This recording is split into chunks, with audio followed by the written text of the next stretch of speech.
Hello, everyone. My name is Ivanka Bhambhani, and today I will be discussing the U.S. Radium Corporation in Orange, New Jersey, most notorious for its operations in the 1920s. The table of contents gives a quick overview of this presentation. First, I will start off with the purpose and objectives, then move on to provide some background information, followed by a discussion of the impacts and implications of this public health and environmental issue. Finally, I will highlight the important takeaways as well as provide references. The goals of this presentation are to provide history and background on the U.S. Radium Corporation, stress the consequences of the events on both public health and environmental conditions, and highlight the critical need for stringent workplace safety standards. So, what exactly happened? Well, the U.S. Radium Corporation processed radium and created glow in the dark paint, which they then used to produce radioluminescent watches and instruments. A majority of their factory workers were female, and they contracted radiation poisoning from painting radium dials. These women were known as the Radium Girls. In addition, the plant improperly disposed of radium, resulting in contaminated soil and water on the premise and in surrounding locations. This is a current map of Orange, New Jersey, which is home to several brownfields. Brownfields are areas that inadvertently accumulate harmful or potentially lethal hazardous waste, which can leach into the air, soil, or local water bodies. Additionally, it hosts Superfund NPL sites, where the EPA has recognized significant amounts of hazardous waste being released from industrial areas. This table represents the employment statistics of radium dial workers. As you can see, there is a spike of workers in World War I. When the hazards of dial painting became known after 1925, the number of new employees significantly dropped.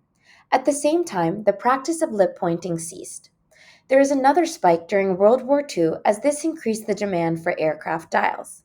It is interesting to note that the number of men in the industry was small, and very few men painted dials, and as a result, very few men had large radium intakes. So, what were the health effects? In the beginning, radium was advertised as a medical cure all. Radium was added to many consumer products such as toothpaste, hair creams, and even food. But in general, the greater the total amount of your exposure to radium, the more likely you are to develop adverse health effects. Years after working in the dial painting industry, girls began losing teeth and developing disfiguring bone cancers. In 1924, Theodore Bloom diagnosed the condition pictured on the left as radium jaw. Radium jaw is damage around the mouth due to exposure to radium paint. A study examined 85 subjects with diagnosed bone sarcomas who are also known or suspected to have radium deposited within their bodies. This graph shows that the first bone sarcomas were observed 5 years after exposure of interest. The bone sarcomas seem to appear quickly after a 5 year latent peak. After 50 years, the frequency fell significantly. However, the diagnosis of bone sarcoma 63 years after first exposure to radium is evidence that this malignancy can appear at any time in life, given a sufficiently large initial systemic intake of radium.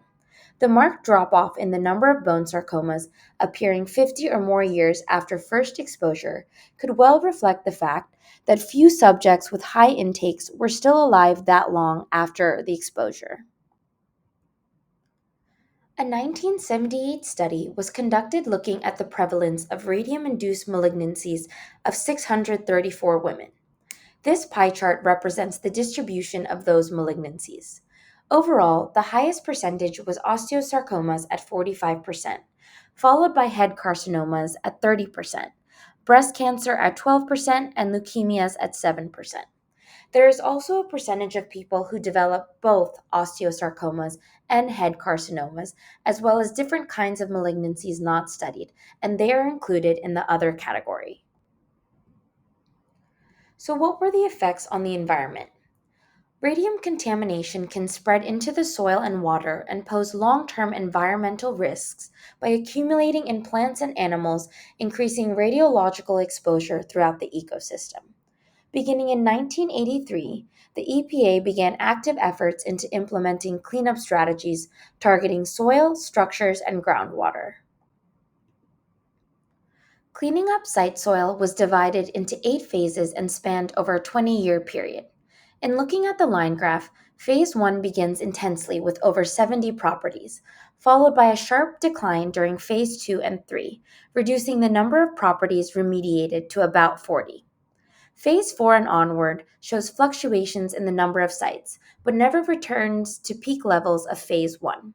Phase 8, the last phase of remedial action, was completed in June 2016. In summary, the environmental contamination caused by the U.S. Radium Corporation prompted important advancements in health and safety regulations worldwide. A number of dial workers at the facility developed health issues attributed to radium, resulting in numerous deaths over the following years. The case was resolved in favor of the Radium Girls in 1926, leading to additional legal action against the company starting in 1927. Nevertheless, it wasn't until 1947 that the company ceased the manual painting of watch dials. It's important to note that the efforts of the Radium Girls in the 1920s significantly influenced the evolution of laws concerning occupational illnesses and workers' rights. Thank you for listening to my presentation, and here are my references.